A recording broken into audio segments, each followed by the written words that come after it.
सभी को।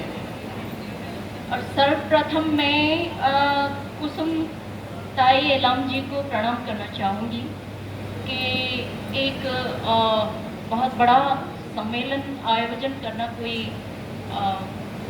आसान काम नहीं होता है। सिर्फ ऐसा कहना भी काफ़ी नहीं होता, बल्कि इसको हम शब्दों में भी नहीं बयां कर सकते कि पता नहीं उन्होंने कितनी कितनी तरह की कठिनाइयों से गुज़र करके इसको हम सभी के सामने, हम सभी को एक दूसरे से मिलवाया है। तो मैं उनको प्रणाम करती हूँ।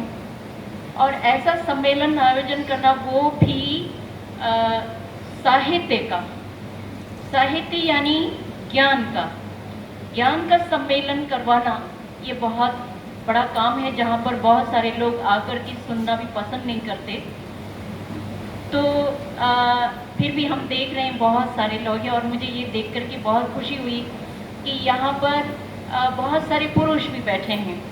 तो यही पहचान हमारे आदिवासी समाज का है, जिसमें यदि महिलाएं स्वतंत्र हैं और बुलंद आवाज़, अपनी आवाज़ को बुलंद कर सकती हैं, तो इसका श्रेय हमारे समाज के पुरुषों को भी जाता है, क्योंकि उन्होंने ये माहौल तैयार किया और हमारे स्त्रियों का हमेशा साथ दिया।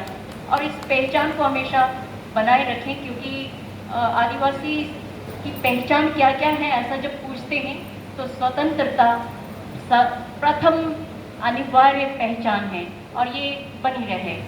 तो इसके लिए मैं कुसुम ताई एलाम जी को फिर से प्रणाम करती हूँ और बधाई देती हूँ कि ये बहुत सफल रहा।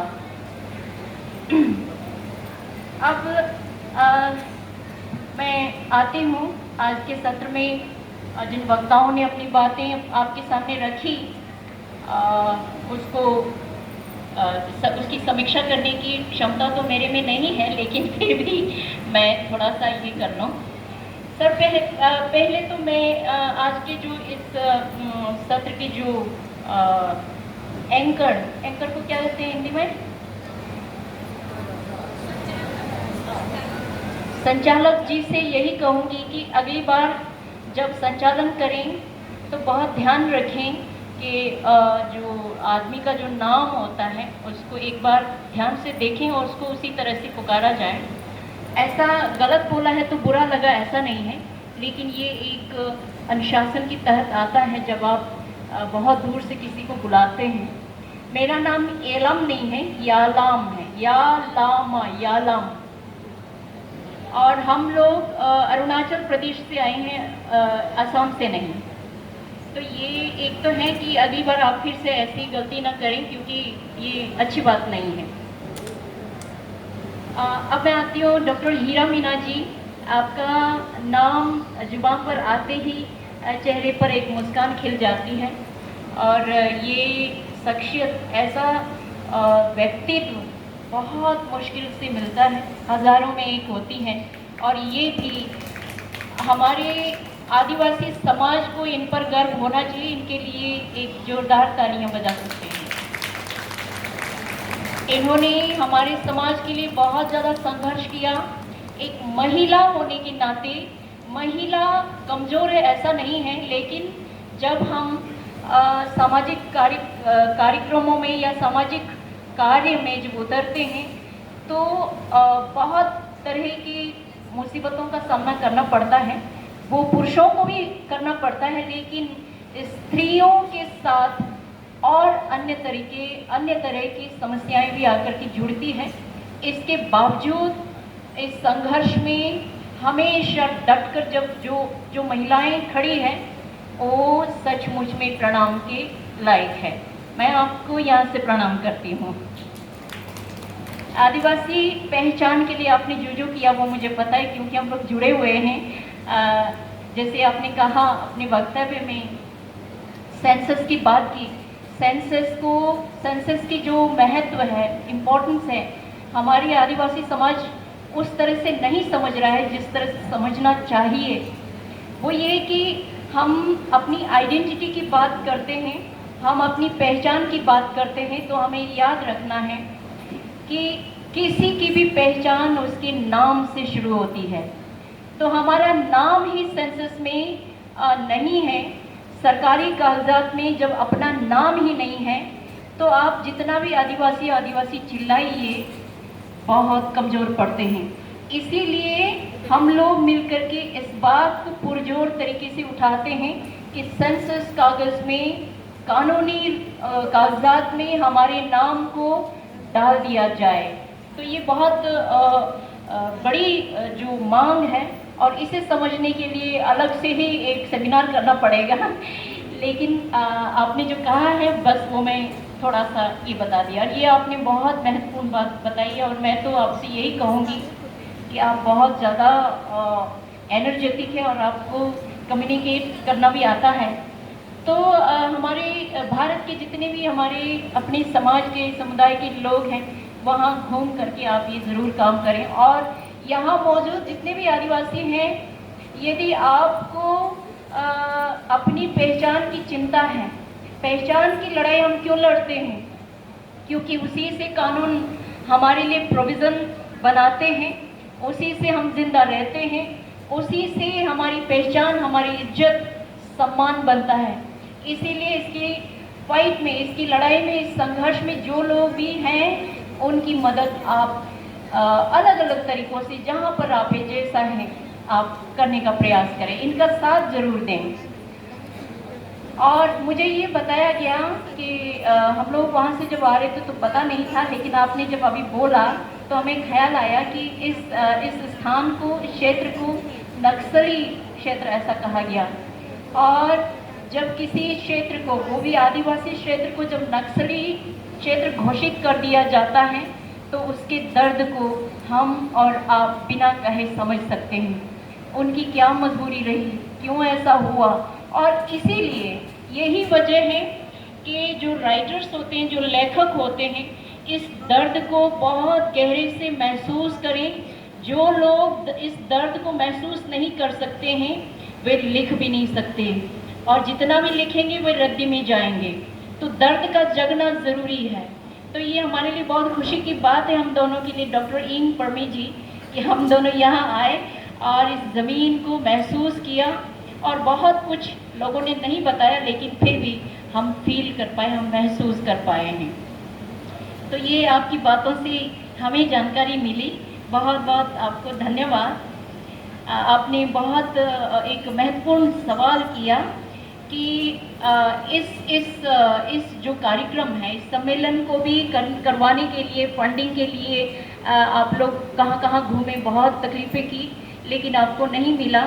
ये कहा गया कि ये इस एरिया में हम नहीं दे सकते। तो आपने ये प्रश्न किया कि आदिवासी विकास के लिए बात करते हो, आदिवासियों के लिए खूब चिल्ला चिल्ला कर कहते हो, लेकिन जब कोई आदिवासी आकर के कहता है कि हमें ये चाहिए, तो फिर आपकी मांग को क्यों नहीं सुना जाता? तो ये प्रश्न का जगना ज़रूरी है। जिसके भीतर भी प्रश्न नहीं जगता, उसको वो समाज में कभी भी सम्मानित जीवन नहीं जी सकता। इसलिए प्रश्न का जगना ज़रूरी है, क्योंकि प्रश्न ही हमको उत्तर की ओर ले जाएगा। अगला फिर जो आपने बताया कि भाषा संरक्षण के बारे में बात की है, तो ये बहुत ज़रूरी बात है, क्योंकि दुनिया में जितने भी आदिवासी हैं, सिर्फ भारत में ही आदिवासी नहीं हैं, पूरी दुनिया में, हर एक देश में, हर एक राज्य में आदिवासी हैं। अलग अलग हम दिखते हैं, हम थोड़े थोड़े चाइनीज़, नेपाली दिखते हैं, आप श्रीलंका के लगते हैं पाकिस्तान के लगते हैं, लेकिन हम, और फिर जो ऑस्ट्रेलिया, अमेरिका के जो आदिवासी हैं, वे कितने कितने गोरे होते हैं, लेकिन फिर भी हम अलग अलग रंग रूप होने के बावजूद हम एक ही समाज के हैं। और ये कौन सी चीज़ है जो हमें एक करती है, कौन सी पहचान है जो हमें एक करती है, इसको समझना ज़रूरी है। ये है प्रकृति और पूर्वज के साथ। पूर्वज यानी हमारा इतिहास, और प्रकृति यानी हमारी आस्था विश्वास। प्रकृति को छोड़कर जो लोग भी गए, वे आदिवासी नहीं हो सकते, उसकी पहचान नहीं है। और इसीलिए आपने ये जो भाषा की संरक्षण की बात की, हमारी भाषा में हमारा इतिहास है, हमारी भाषा में हमारा दर्शन है, हमारी पहचान है।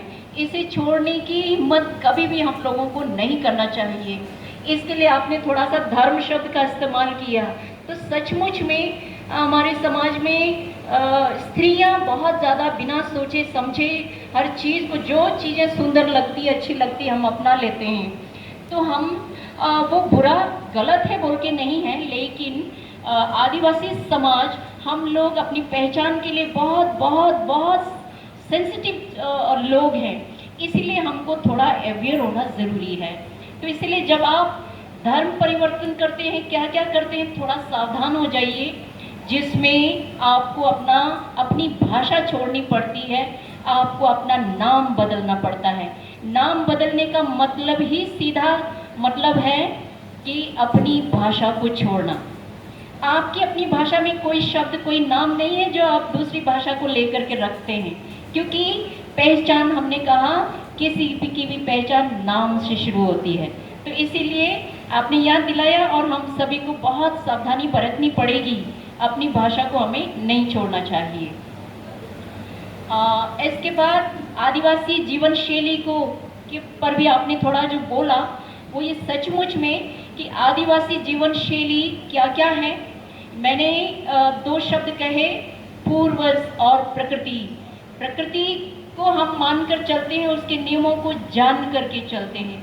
जानकर चलना ही मूल है, जानकर चलना ही हमारी पहचान है। यूनिकनेस, जो भिन्नता है ना, क्योंकि प्रकृति को जो लोग आदिवासी नहीं है वे भी प्रकृति को मानते हैं, लेकिन हम क्यों कह रहे हैं कि हम अलग हैं? इसका अर्थ है कि हमारे मानने के ढंग में भिन्नता है, और यही भिन्नता हमारी पहचान है। तो प्रकृति को हम आदिवासी किस रूप में, किस तरह से मानते हैं, इसको समझना जरूरी है।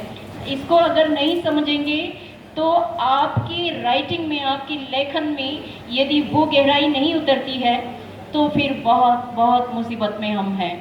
तो ये है। इसके बाद मैं तो यही कहूँगी कि आदिवासी महिलाओं को धर्म मुक्त रहना चाहिए जैसे हमारे पूर्वज रहते थे, बिना किसी भगवान के, सिर्फ और सिर्फ प्रकृति के साथ युगों युगों से जिंदा रहे थे।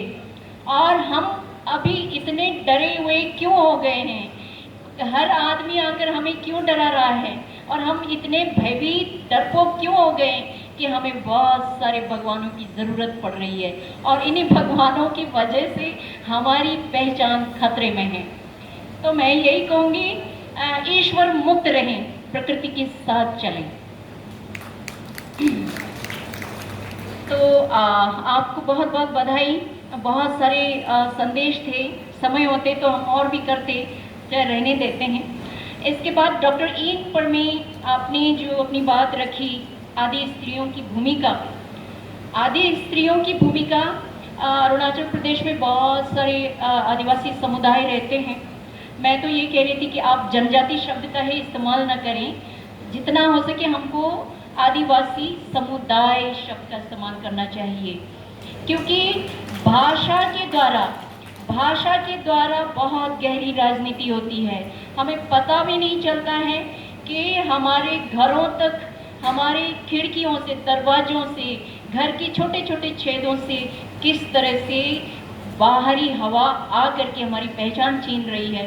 तो इसीलिए शब्दों और भाषा के प्रति, भाषा की राजनीति के प्रति हमें बहुत सतर्क रहने की ज़रूरत है। तो आदिवासी समुदाय, आगे से आप ये ठीक करेंगे।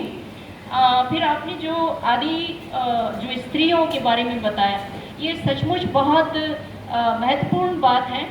महत्वपूर्ण इसलिए कि आदिवासी हम अरुणाचल के हो या चाइना के हो, भूटान के हो या अमेरिका के हो, लेकिन हमारा दर्शन एक होता है। इसीलिए हमको एक दूसरे की बातों को बहुत ध्यान से सुनने की ज़रूरत है। वो कि इन्होंने कहा रंगों के बारे में बात की थी। रंग यानी आप जब हमारे कभी नॉर्थ ईस्ट आइएगा तो वहाँ के जो कल्चरल चीज़ों को देखेंगे, कोई फेस्टिवल देखेंगे, तो आप देखेंगे कि हम स्त्रियाँ बहुत रंग बिरंगे आभूषणों को धारण करते हैं। तो हम आपको ये बता दें कि जो हमारे समाज के नहीं, वो ये सोच सकते हैं कि हम सुंदर लगने के लिए इन रंगों को धारण कर रहे हैं, मगर हम आपको बताएं, रंग को हम स्पिरिचुअली लेते हैं, ये आध्यात्मिक है हमारे लिए रंग, क्योंकि ये रंग प्रकृति का है और इन प्रकृति के इन रंगों को हम अपने शरीर में धारण करके उसके प्रति, प्रकृति के प्रति श्रद्धा भाव को दर्शाते हैं। ये रंग है, रंग का महत्व होता है। तो इन्होंने रंगों के बारे में बताया और ये कहा कि आदि समुदाय की जो माता है वो पेदुंग नाने हैं और पेदुंग नाने ही इन रंगों से परिचय हमको करवाया। और बुनकर, बुनाई, ये सारी जो सृजन है, क्रिएटिविटी है, ये महिलाओं से ही आती, क्योंकि ये जो कथा है ये प्रतीकात्मक है। कथा के पीछे क्या छिपी हुई है उस संदेश को जानने की का प्रयास हमें हमेशा करना चाहिए। तो इसका मतलब है कि ये समाज स्त्रियों को सृजन का कारण मानता है, स्त्रियों को ज्ञान का प्रतीक मानता है।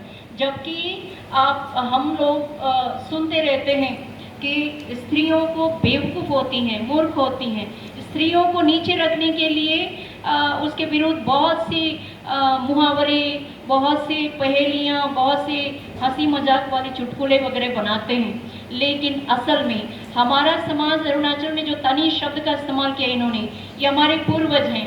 हमारी कथाओं में, हमारे दर्शन में ये कहा गया कि पुरुष को स्त्रियों की वजह से ही ज्ञान मिलता है, ज्ञान का स्रोत है स्त्रियां। तो ये इसी वजह से शारीरिक रूप से बलशाली होने के बावजूद भी हम स्त्रियां बहुत आज़ाद स्वतंत्र होते हैं और हम अपनी स्वतंत्रता के लिए संघर्षशील होते हैं। इसलिए आप खास तौर से देखेंगे हमारी स्त्रियां पति मारेंगे, खूब पिटाई भी खाएंगे, लेकिन उठ के फिर से अपने लिए संघर्ष करेंगे। अपनी इज्जत के लिए, अपनी आत्मसम्मान के लिए वो कभी भी नहीं झुकती। 99%, मैं 100% नहीं बोल दूंगी क्योंकि कुछ ना कुछ तो रह जाती है, तो 99% ट्राइबल औरतें आत्मसम्मान के लिए कुछ भी कर गुजरती हैं।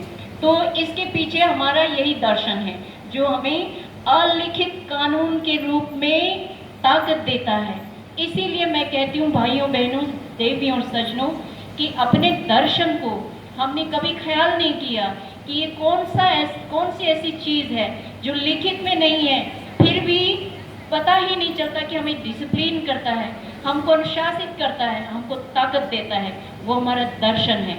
इसके बारे में हमें और ज़्यादा जानकारी प्राप्त करने की ज़रूरत है, शोध करने की ज़रूरत है। आपके समाज में जो भी स्कॉलर्स हैं, पीएचडी कर रहे हैं, रिसर्च कर रहे हैं, उन्हें इस दिशा में आप प्रोत्साहित कर सकते हैं और उनका साथ दे सकते हैं।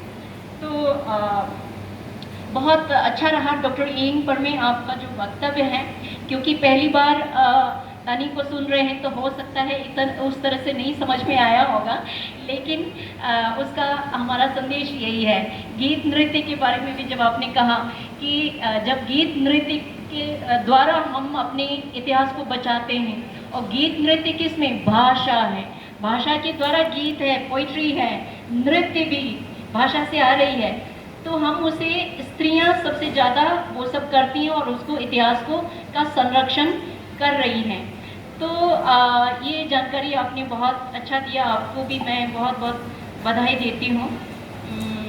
अंत में मैं अपनी तरफ से, अगर मुझसे कुछ गलती हो गई, बुरा लगा हो, एंकर खास तौर से हमें क्षमा करें, पर मुझे यकीन है कि भाई ने माफ़ कर ही दिया होगा।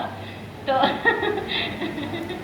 हाँ, और मेरे सामने इतनी बड़ी लेखिका हमारे नॉर्थ ईस्ट की दोपहर जी हम विराजमान हैं, और मैं देख पा रही हूँ कि आगे और लेखिकाएं हैं। उषा अतराम जी, आपको भी प्रणाम करती हूँ। फिर आपके सामने जो बैठे हैं, मैं आपका नाम नहीं जानती सर, लेकिन मैं आपको प्रणाम करती हूँ। आपके बॉडी लैंग्वेज से ही पता चल रहा है कि आप बहुत विद्वान हैं। और साथ में जितने भी लोग यहाँ मौजूद हैं जिनको मैं नहीं जानती, आप सभी को प्रणाम करती हूँ। बहुत बहुत धन्यवाद।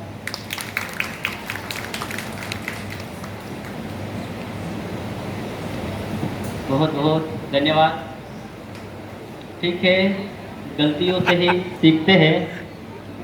तो वैसे तो इस प्रोग्राम में जो एंकरिंग करने वाले जो थे, वो समय पर उपस्थित नहीं रह चुके थे। इस वजह से हमें वो सौंपा गया कि आप लोग इस सत्र का संचालन करें। तो हमने भी सोचा ठीक है, अभी संधि अगर मिलती है तो गलतियां भी होती है तो चलेगा। और दूसरी बात, हमें जो नाम दिया गया था वैसा लिखकर, तो वैसा ही पढ़ा हमने पत्रिका पे जो था। ठीक है, फिर भी हम दिलगिरी व्यक्त करते हैं। आजचं जो सत्र दुसरं जे सत्र होतं फारच छान पद्धतीने या ठिकाणी संपन्न झालेलं आहे।